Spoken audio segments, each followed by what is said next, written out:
کیونکہ فضیلت والا مہینہ ہے، عبادات کریں، بدعات سے بچیں، خرافات سے بچیں۔ آج مسئلہ یہ ہے کہ شیطان نے ہمیں افضل مہینوں اور افضل دنوں میں بدعات اور خرافات میں لگا دیا، اور بدعات اور خرافات کرتے ہوئے ہم مسلمان بڑی خوشی محسوس کر رہے ہوتے ہیں کہ ہم دین کا کام کر رہے ہیں۔ شیطان نے یہ سمجھایا اور بڑا ہمیں ثواب مل رہا ہوگا۔ حضور علیہ الصلوۃ والسلام نے فرمایا تھا روزہ رکھو، ہم نے کہا نہیں، روزہ رکھنے کی کیا ضرورت ہے، ہم حلیمے بنائیں گے اور کھچڑے بنائیں گے اور شربتیں بانٹیں گے تاکہ کوئی روزہ ہی نہ رکھے۔ حضور علیہ الصلوۃ والسلام کے زمانے سے لے کر 300 سال تک محرم کے مہینے کا نہ جلوس، نہ تعزیہ، نہ ماتم، نہ سوگ، کچھ نہیں ملتا۔ حضرت حسین رضی اللہ تعالیٰ عنہ کی شہادت ہوئی ہے، غم ہے، لیکن یاد رکھیں کہ اسلام نے غم کی اجازت 3 دن تک دی ہے۔ غم یا سوگ منانا 3 دن تک اس کی اجازت ہے۔ اس کائنات کی سب سے بڑی ہستی اللہ رب العزت کے بعد حضور علیہ الصلوۃ والسلام ہے۔ حضور علیہ الصلوۃ والسلام کی وفات سے بڑھ کر غم کوئی نہیں ہے۔ صحابہ کرام رضوان اللہ تعالی علیہم اجمعین فرماتے ہیں کہ جب ہم حضور علیہ الصلوۃ والسلام کو کے جنازے سے اور دفنا کر فارغ ہوئے تو ہمیں ایسا محسوس ہوا کہ گویا مدینہ منورہ پر تاریکی چھا گئی ہے۔ حضرت فاطمہ الزہرا رضی اللہ تعالی عنہ، حضرت حسین رضی اللہ تعالی عنہ کی والدہ ماجدہ، حضور علیہ الصلوۃ والسلام کے جگر کا ٹکڑا، وہ فرماتی ہیں حضرات صحابہ کرام رضوان اللہ تعالی علیہم اجمعین سے کہ تمہاری دلوں نے یہ کیسا برداشت کر لیا کہ تم اپنے نبی کے جسم اطہر پر مٹی ڈالو۔ لیکن اسلام کا طریقہ تھا اس کو پورا کرنا۔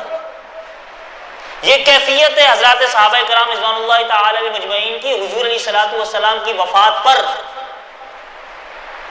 لیکن کہیں یہ نہیں ملتا کہ حضرات صحابہ کرام رضوان اللہ تعالی علیہم اجمعین نے حضور کی وفات پر ماتم کیا ہو، سوگ منایا ہو، غم منایا ہو، کالے کپڑے پہنے ہو غم میں، کہیں نہیں ملتا۔ حضرت ابوبکر صدیق رضی اللہ تعالیٰ عنہ کی وفات ہو رہی ہے، حضرت عمر رضی اللہ تعالیٰ عنہ کی شہادت ہے 1 محرم، حضرت عثمان غنی رضی اللہ تعالیٰ عنہ کی شہادت ہے 18 ذی الحجہ، حضرت علی رضی اللہ تعالیٰ عنہ کی شہادت ہے 21 رمضان۔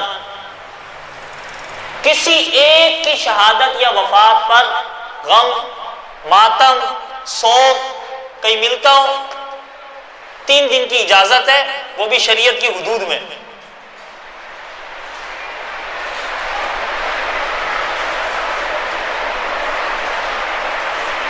اسلام نے تو یہ بتایا ہے کہ شہادت ایک نعمت عظمیٰ ہے، بڑی نعمت ہے۔ حضور علیہ الصلوۃ والسلام خود اس چیز کا اظہار فرماتے ہیں، لا وددت ان اقتل فی سبیل اللہ، میری خواہش ہے کہ میں اللہ کے راستے میں شہید کر دیا جاؤں، ثم احیا، پھر زندہ کیا جاؤں، ثم اقتل، پھر شہید کر دیا جاؤں، ثم احیا، پھر زندہ کیا جاؤں، ثم اقتل، پھر شہید کیا جاؤں۔ اتنی بڑی نعمت جس کا اظہار اور جس کی تمنا نبی علیہ الصلوۃ والسلام کریں، وہ نعمت ملے اور پھر اس پر ہم غم منائیں۔ حضرت حسین رضی اللہ تعالیٰ عنہ کو تو نعمت ملی ہوئی، تو لہٰذا یہ بات یاد رکھیں کہ یہ مہینہ غم منانے کا نہیں ہے۔ میں یہ نہیں کہہ رہا کہ یہ مہینہ خوشی منانے کا ہے، یہ مہینہ عبادت کرنے کا مہینہ ہے۔ یہ مہینہ سیدنا حسین رضی اللہ تعالی عنہ نے میدان کربلا میں نماز نہیں چھوڑی، نماز کی پابندی کا ہے۔ اسوہ حسینی یہ نہیں ہے کہ ہم بدعات میں لگیں، ہم حلیموں میں لگیں، ہم کھچڑوں میں لگیں، ہم غموں میں لگیں، ہم ماتموں میں لگیں۔ آپ علیہ الصلوۃ والسلام نے ارشاد فرمایا من ضرب الخدود وشق الجیوب ودعا بدعوى الجاہلیہ، جس نے اپنے سینے کو پیٹا، جس نے اپنے چہرے پر مارا، جس نے جاہلیت کی طرح آہوزاری کی، فلیس منا، اس کا اسلام سے کوئی تعلق نہیں ہے۔ یہ حضور علیہ الصلوۃ والسلام فرما رہے ہیں۔ اسوہ حسینی یہ تھا کہ میدان کربلا ہے، تیروں کی بوچھاڑ ہے، نماز نہیں چھوڑ رہے۔ آج ہمیں ہلکی سی چوٹ لگ جائے ہماری نماز غائب ہے۔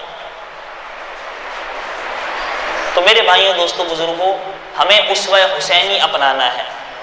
ہمیں سیدنا حسین رضی اللہ تعالیٰ عنہ کی سیرت، سیدنا حسین رضی اللہ تعالیٰ عنہ کے نانا حضور علیہ الصلوۃ والسلام کی سنت کو اپنانا ہے۔ یہی محرم کا پیغام ہے، اور اسی پیغام کے مطابق ہم تمام نے عمل کرنے کی کوشش کرنی ہے۔ تمام ساتھی عمل کریں گے؟